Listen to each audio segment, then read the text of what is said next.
Hello friends,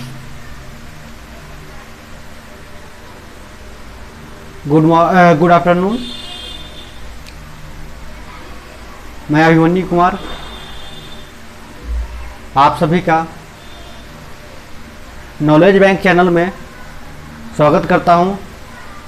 हमारा channel आप लोगों को मैथ से जुड़ी हुई समस्याओं को सॉल्व करने में सहायता करेगी और उम्मीद है कि आप लोगों को हमारे द्वारा बताए गए मैथ के तरीके आपको पसंद आएंगे। दोस्तों, अभी हमने क्लास 8 एनसीईआरटी मैथ शुरू किया है। एक्सरसाइज 1 कर दिया है और हम एक्सरसाइज जो है कि 2 शुरू कर चुके हैं। ये भी लास्टिंग में है और अभी हम कर रहे थे एक्सरसाइज 2.4। अब इसमें टोटल जो है कि क्वेश्चन हैं 10, उसमें से हमने जो है कि 5 तक कर दिए थे और 5 आज करेंगे। ठीक है, हम पूरी कोशिश करेंगे कि आपको हम सभी क्वेश्चनों के जवाब सही तरीके से दे संतुष्ट कर सके। अगर आपको फिर भी कोई प्रॉब्लम आती है तो आप हमें जो है कमेंट करके बता सकते हैं। ठीक है, तो अब हम शुरू करते हैं। क्वेश्चन नंबर जो है कि 6 कहता है, क्वेश्चन 6 कि महुली गांव में एक तंग आयताकार, ठीक है, यानी कंजेस्टेड एरिया में, कंजेस्टेड प्लॉट है, आयताकार भूखंड विद्यालय बनाने के लिए सुरक्षित है।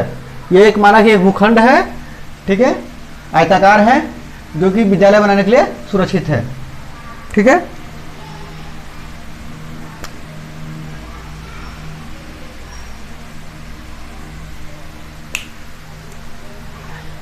ठीक, इसकी लंबाई और चौड़ाई का जो अनुपात है वो है 11:4। तो हमारा अनुपात क्या हो गया? माना कि लंबाई हमारा क्या है 11 और चौड़ाई क्या है 4, इसके अनुपात में है। तो माना कि अनुपात हमारा क्या है x है, तो इस अनुपात में है। ठीक है, गांव पंचायत को इस भूखंड की बाड़ लगाने में, यानी कि इसके बाउंड्री पे बिल्कुल जो है कि बाड़ लगाने में जो खर्चा आता है वो कितना आता है? 75,000 ठीक है,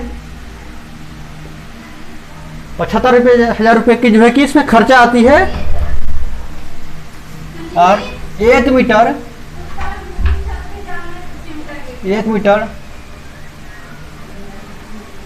बाड़ लगाने की खर्च क्या है? 100 रुपये पर मीटर।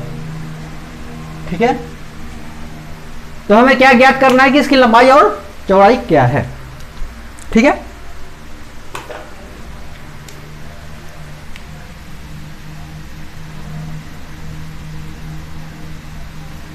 माना कि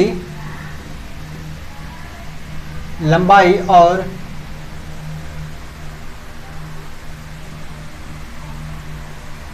चौड़ाई का अनुपात x है, तो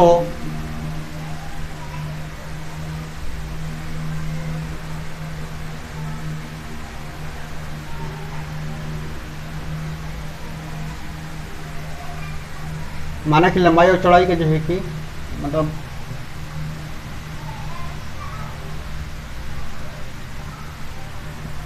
x है, तो खेत की लंबाई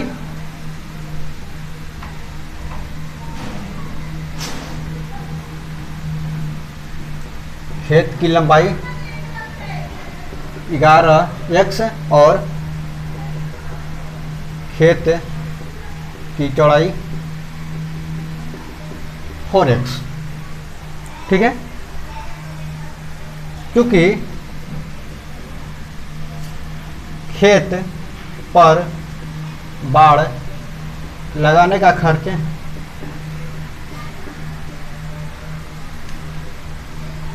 75,000 रुपये और 1 मीटर बाड़ लगाने का खर्च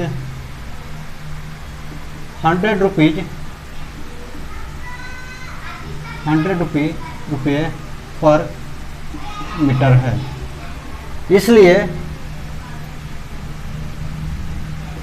बाड़ की लंबाई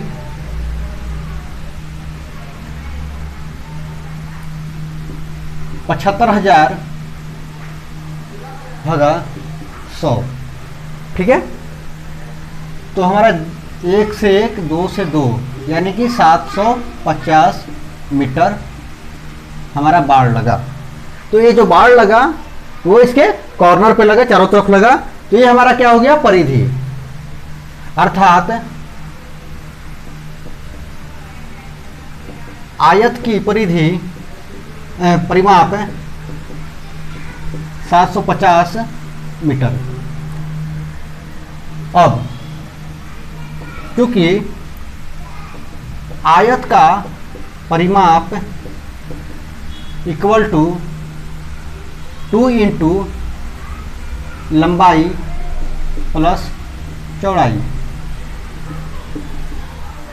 आयत का परिमाप कितना मिल चुका है, 750 इक्वल टू 2 इंटू लंबाई कितना है हमारे पास, उसका अनुपात है 11x प्लस चौड़ाई हमारा 4x। इसको हम कर सकते हैं 2 इंटू 11 प्लस 4, ये हमारा हो गया 15x इक्वल टू 30x। क्योंकि 30x इक्वल टू 7500 मीटर, तो क्या हो गया हमारा, ये 0 से 0 a।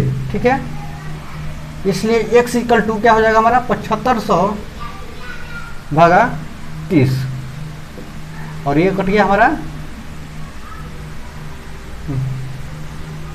750 मीटर। ठीक है, ये हमारा हो गया, तो 25 या 75 यानी कि हो गया हमारा 25। इसलिए x का मान क्या हो गया हमारा 25, ये हमारा हो गया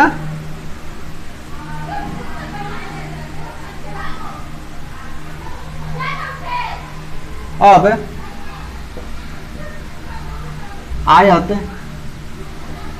की लंबाई हो गया हमारा कितना, आयत की लंबाई हमारा क्या था 11x इक्वल टू 11 इंटू 25 और चौड़ाई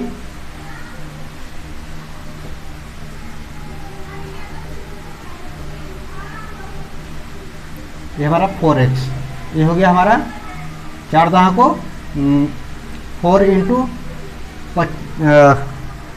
25 यानी कि 100 मीटर, और हमारा चौड़ाई हो गया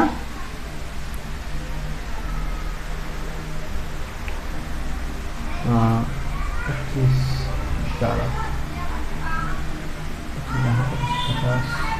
200 हमारा था कितना, हाँ 275 मीटर। ठीक है, अर्थात हमारा ये जो चौड़ाई है वो हो गया हमारा 100 मीटर, और ये हमारा जो लंबाई है वो है हमारा 275 मीटर। ठीक है, ठीक है, तो ये हमारा रहा क्वेश्चन कि महुली गांव में एक जो है तंग आयताकार भूखंड था, उसको विद्यालय के लिए प्रयोग किया गया, सुरक्षित था। इस भूखंड की लंबाई और चौड़ाई का अनुपात क्या था, 11:4 था। ठीक है, इस पर बाड़ लगाने में टोटल खर्चा आया 75,000। ठीक है ना, और 1 मीटर का बाड़ लगाने का खर्चा था हमारा 100 रुपया। ठीक है ना, तो हमने क्या माना कि खेत की लंबाई 11x हो गया और चौड़ाई जो है हमारा 4x हो गया। ठीक है, और इसमें खर्चा हमारा कितना आया 75,000। ठीक है ना, और 1 मीटर का खर्चा था हमारा 100 रुपया। तो टोटल जो है कि बाड़ लगाने की लंबाई कितनी हमें प्राप्त हुई, वो हो गई हमें 750 मीटर। ठीक है, तो ये जो 750 मीटर लगा, ये वायर जो है कि एक कॉर्नर पे लगा, तो हो गया हमारा जो है कि आयत का परिमाप हो गया, तो हमारा 750 हो गया।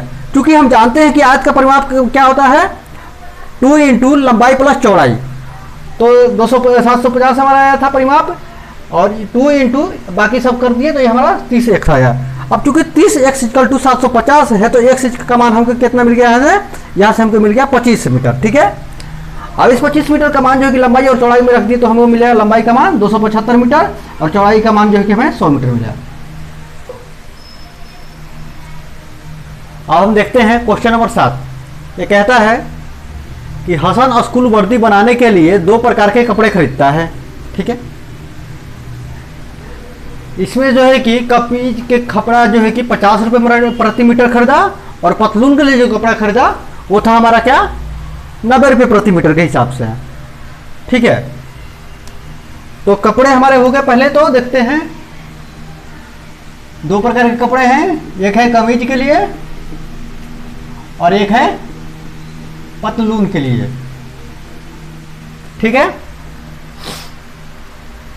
कमीज के लिए जो कपड़ा खरीदा वो था 50 रुपया जो है कि पर मीटर और जो पतलून के लिए कपड़े खरीदे वो था हमारा 90 रुपये पर मीटर।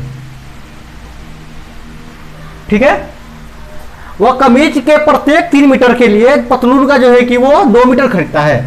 अर्थात अगर ये 3 मीटर खरीदेगा तो ये खरीदेगा 2 मीटर। अर्थात इसको हम लिख सकते हैं कि 3x = 2x का जो है कि अनुपात होगा।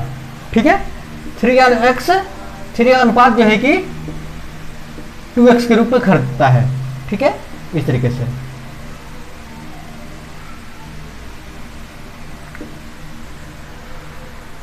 अब क्या करता है वो इस कपड़े को 12% जो है कि लाभ पर बेचता है। इस कपड़े को वो 12% जो है कि लाभ पर बेचेगा और इसको बेचेगा 10% लाभ पर। ठीक है, और इन दोनों को बेचने पर उसको जो लाभ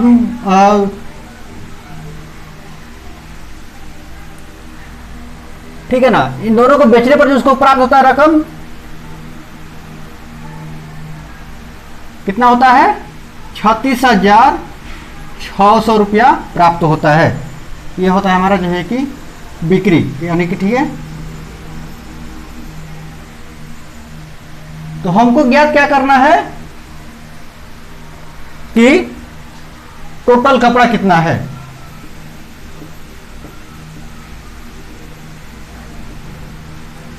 ठीक है, अर्थात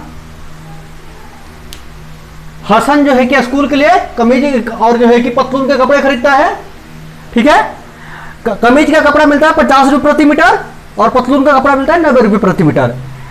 अब एक 3 जो है कि कमीज के लिए खरीदता है तो 2 जो है कि पतलून के लिए खरीदता है। ठीक है, तो यानी कि अनुपात इसका क्या होगा 3:2 हो गया, 3:2 हो गया। तो माना कि हम जो अनुपात लेते हैं वो x में लिया तो ये हो गया 3x और ये हो गया 2x। अब जो कपड़े लिए हैं उसको जो है कि 12% लाभ पर बेचता है कमीज वाले को और 10% जो है कि वो प्रॉफिट लेता है किस पे पतलून वाले पे, और टोटल बेच करके कमाई होती है उसकी 36,600। तो हमें बताना है कि कुल कपड़े कितने उसने खरीदे थे।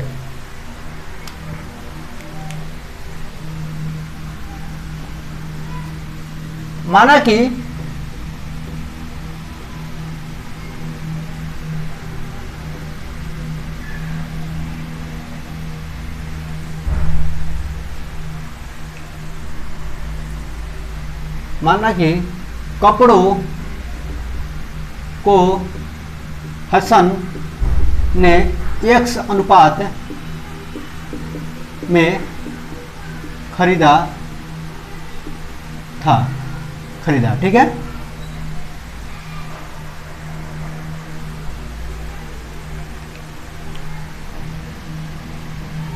कमीज के लिए कपड़ा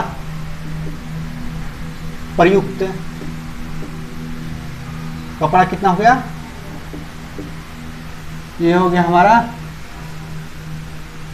3x और पतलून के लिए प्रयुक्त कपड़ा ये हमारा हो गया 2x। ठीक है,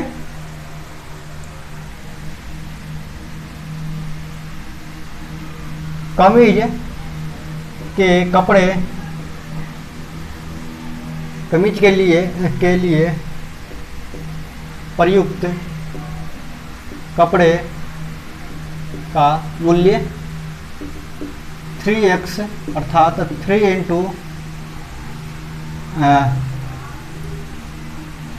3x इंटू 1 मीटर के लिए कितना था ये 50 रुपया, ठीक है, अर्थात 150x रुपये, ठीक है। और पतलून के लिए प्रयुक्त कपड़े का मूल्य ये हमारा हो गया 2x इंटू ये कैसे खरीदा था उसने 90 रुपये प्रति मीटर, 90 रुपये, यानी कि 180x रुपये, ठीक है।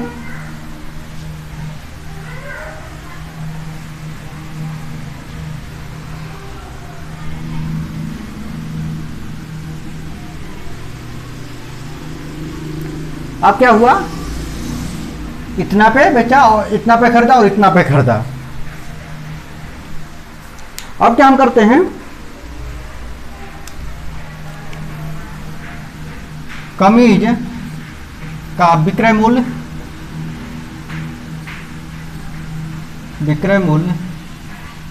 12% लाभ पर बेचने पर यह हमारा हो जाएगा 150x का 150 विक्रय मूल्य हो जाएगा 150x प्लस 150x का 12/100, ठीक है। ये 0 से 0 कट गया और ये 5 तिहाई 15 और 5 दूना 10, 2 छक 12, 50, 150x प्लस ये हमारा हो गया 18x इक्वल टू 168x, ठीक है। इसी प्रकार पतलून का विक्रय मूल्य 10% लाभ पर बेचने पर क्या हो जाएगा,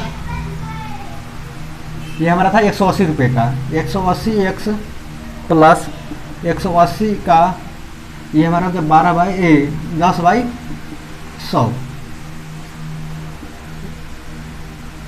ये कट गया और इस शून्य से ये कट गया, ये हो गया 100, 180, 190, 198x। अब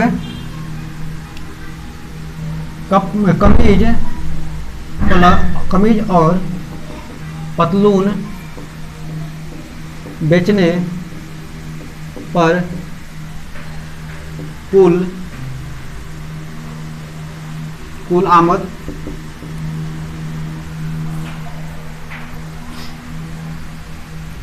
ये हमारा हो गया 168x प्लस 198x इक्वल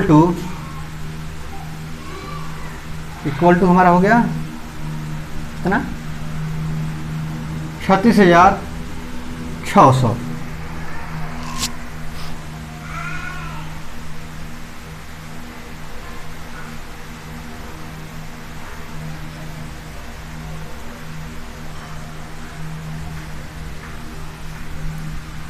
ये हमारा हो गया 8 8 16 की 6, 9 6 15 और 1 16 की 6 और 1 1 2 1 3।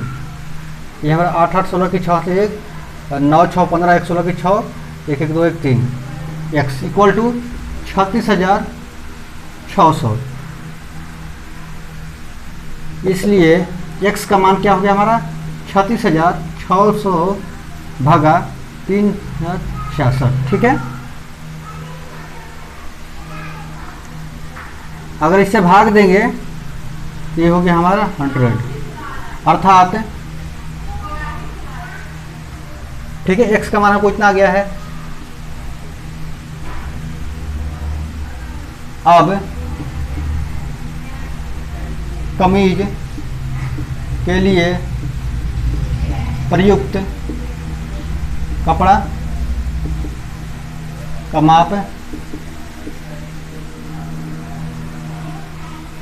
ठीक है, कितना हो गया हमारा, ये है हमारा कितना 3x, तो 3x इक्वल टू 3 इंटू 100 यानी कि 300 मीटर। और पतलून के लिए प्रयुक्त कपड़ा, ये हो गया हमारा 2x इक्वल टू 2 इंटू 100 यानी कि 200 मीटर, ठीक है। रोक मत, रोक दिया, ठीक है। अर्थात ये क्वेश्चन है जो हमारा कह रहा था कि हसन जो है कि स्कूल वर्दी बनाने के लिए क्या लिया, दो प्रकार को कपड़ा को खरीदता है, एक कपड़ा जो है कि कमीज के लिए लेता है और एक पतलून के लिए लेता है। तो कमीज बनाने के लिए जो कपड़ा लेता है वो मिलता है उसको 50 रुपये प्रति मीटर, और पतलून के लिए जो बनाने के लिए जो कपड़ा लेता है वो मिलता है 90 रुपये प्रति मीटर, ठीक है। वह कमीज जो है कि प्रत्येक कमीज के लिए 3 मीटर खरीदता है, तो पतलून के लिए क्या करता है 2 मीटर खरीदता है, तो इसके लिए 3 मीटर और इसके लिए 2 मीटर, ठीक है ना। यानी कि अनुपात क्या है 3:2, ठीक है, 3:2 में खरीदता है। अब क्या करता है वो कमीज के कपड़े को जो है कि 12% लाभ पर बेचता है, और इसको जो है कि पैंट के कपड़े, पतलून के कपड़े को 10% लाभ पर बेचता है, और टोटल बेचने को उसको जो कमाई होती है वो होती है 36,600। तो माना कि जो है कि कमल हसन ने जो कपड़े खरीदे उसका अनुपात क्या था, x था, ठीक है। कमीज के लिए जो प्रयुक्त कपड़ा हुआ वो 3x, और पतलून के लिए जो प्रयुक्त कपड़ा हुआ वो 2x अनुपात में हुआ, ठीक है। पहले प्रयोग करते हैं क्या, कमीज के लिए जो प्रयुक्त कपड़े का मूल्य कितना है, ये कपड़े में कितना हमको लग रहा था 50 रुपया लग रहा था प्रति मीटर, ठीक है ना। तो 3x इंटू यानी कि ये हो गया हमारा 150 रुपया, ठीक है। और पतलून के लिए जो प्रयुक्त कपड़ा हुआ उसका मूल्य क्या था 2x इंटू 90 रुपया, क्योंकि 1 मीटर का खर्च कितना था 90 रुपया, तो 180 रुपया में जो है कि एक कमीज पे लगा इंटू x, ठीक है ना। अब क्या करते हैं, कमीज का जो विक्रय मूल्य था 12% लाभ पर बेचेंगे, तो क्या होगा 150 प्लस जो है 150 का 12/100, ठीक है ना। 150 प्लस 100 इतना हो गया हमारा 168 जो है कि x, ठीक है। ये हमारा जो है कि रुपये में हो गया। और जो उसी प्रकार से जब पतलून के लिए जो 10% लाभ पर बेचेंगे तो क्या प्राप्त हुआ हमको 180 प्लस 180 का जो है कि 10/100 ये करके जो है कि हमें इतना रुपया इस पर खर्च हुआ, ठीक है। अब क्या है, पतलून और कमीज को बेचते हैं तो हमें टोटल आमद कितनी होती है 36,600, ठीक है। तो क्या करते हैं, कमीज का जो बिक्री मूल्य हुआ और जो पतलून का बिक्री मूल्य हुआ उन दोनों को जोड़ते हैं, जोड़ने पे क्या होगा, ये हमें x का मान प्राप्त होगा, x का मान हमें मिला 100 रुपये, ठीक है, 100 मीटर्स, ठीक है ना। अब 100 मीटर्स का हुआ तो हमें कमीज के लिए कितना लिए थे कपड़ा 3x लिए थे, तो 3 इंटू 100 यानी कि 300 मीटर, और पतलून के लिए कितना कपड़ा प्रयोग हुआ था 2x का अनुपात में, तो 2 इंटू 100 यानी कि 200 मीटर। अब हम क्वेश्चन नंबर 8 की बात करते हैं।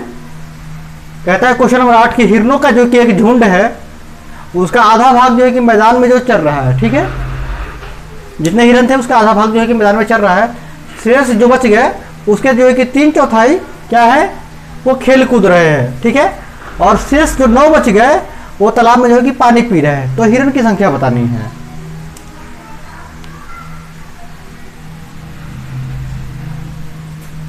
माना कि हिरणों की कुल संख्या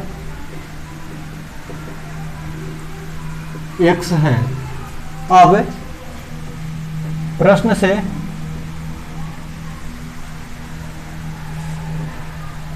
चराई करने वाले हिरन की संख्या क्या हो गया x/2, और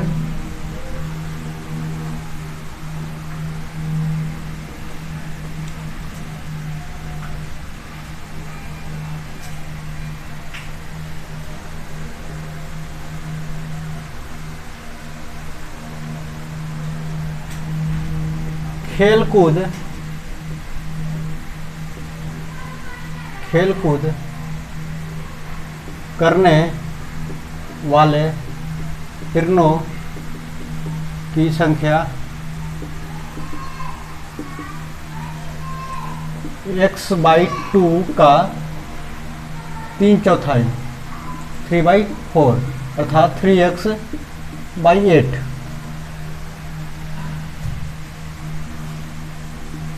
इसको 1 इसको 2, ठीक है। अब शेष हिरणों की संख्या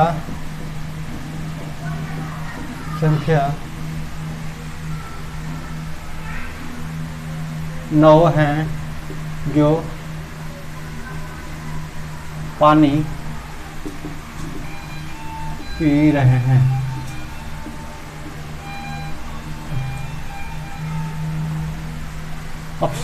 अब शेष हिरणों की संख्या जो पानी पी रहे हैं, x माइनस x का 2 माइनस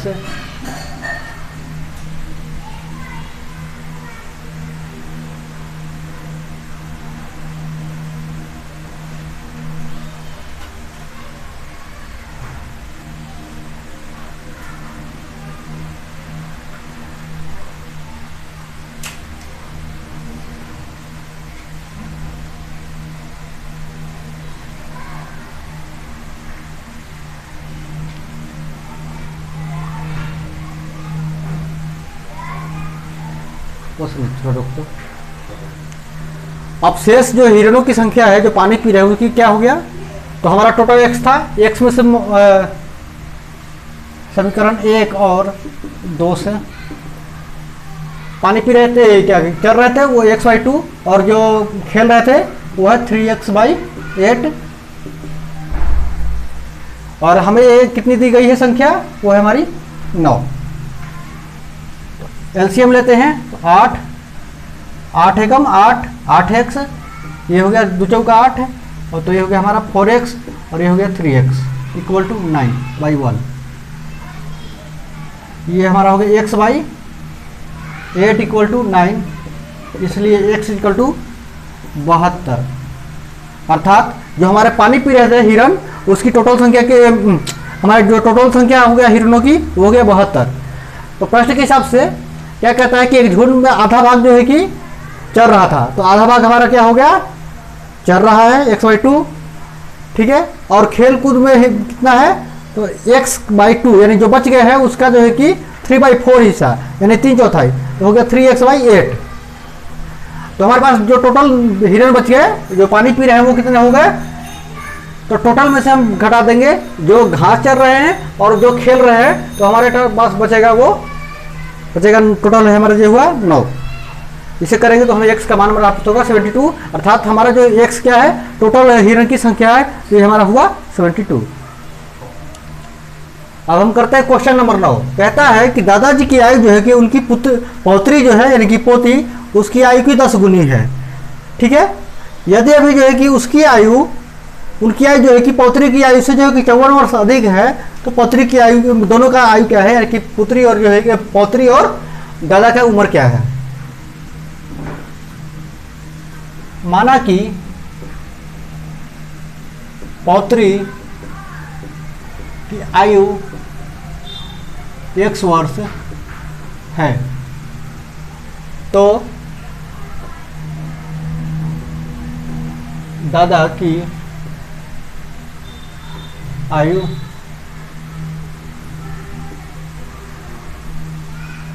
10x। अब प्रश्न के द्वितीय शर्त से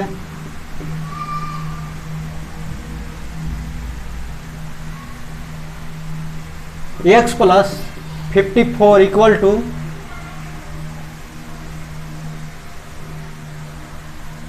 10x।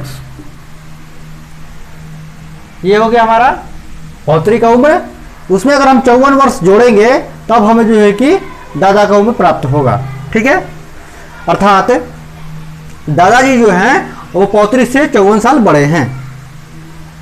ठीक है, इसको हम ऐसे लिख सकते हैं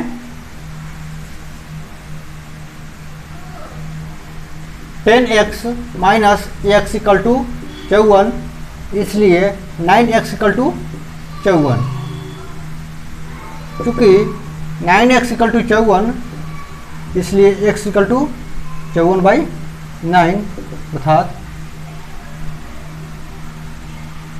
6 वर्ष। ठीक है, अर्थात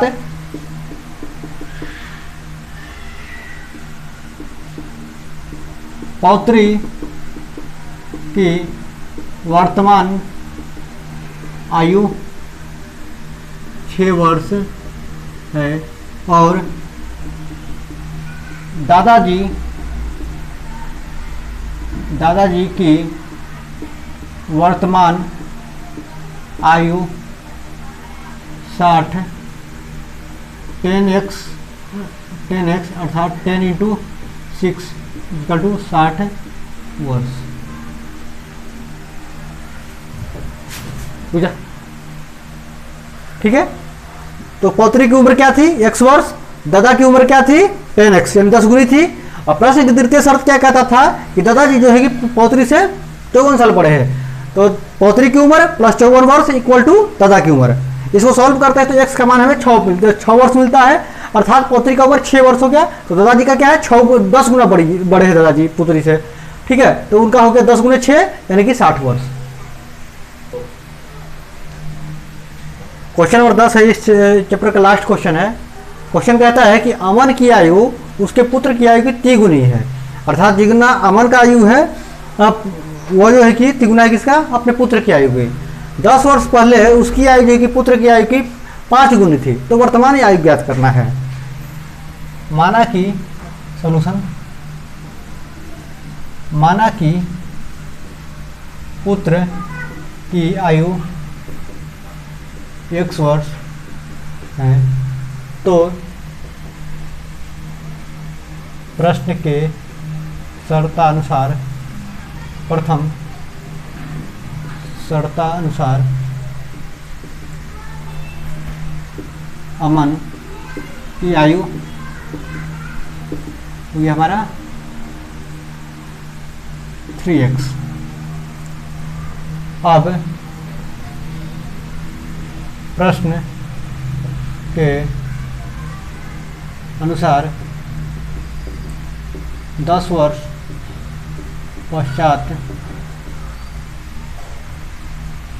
पिता और पुत्र उम्र।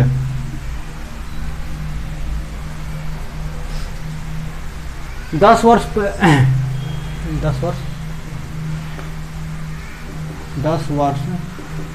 पूर्व। ठीक है, पिता और पुत्र का जो उम्र क्या था? 10 वर्ष पहले उसकी आयु पुत्र की आयु की जो है कि 5 गुनी थी, यानी कि अमन की आयु अर्थात 3x माइनस 10 इक्वल टू ये था कितना? 5 गुना था किसका? x माइनस 10 के, यानी कि ये है हमारा अमन का उम्र जो आज से 10 साल पहले, और ये है अमन के पुत्र का उम्र 10 साल पहले। तो 3x minus 10 equal to 5x minus 50। चर और अचर पदों को एक तरफ करने पर 3x minus 5x equal to minus 50 plus 10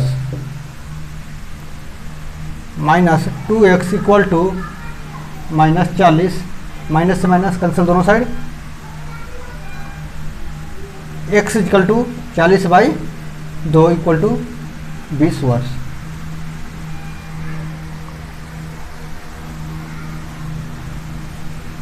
तो अर्थात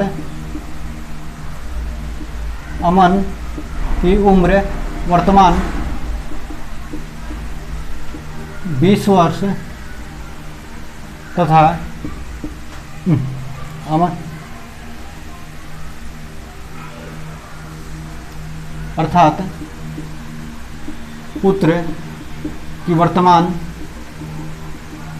आयु एज इक्वल टू 20 वर्ष, तो पिता की वर्तमान आयु 3x इक्वल टू 3 इंटू 20 अर्थात 60 वर्ष।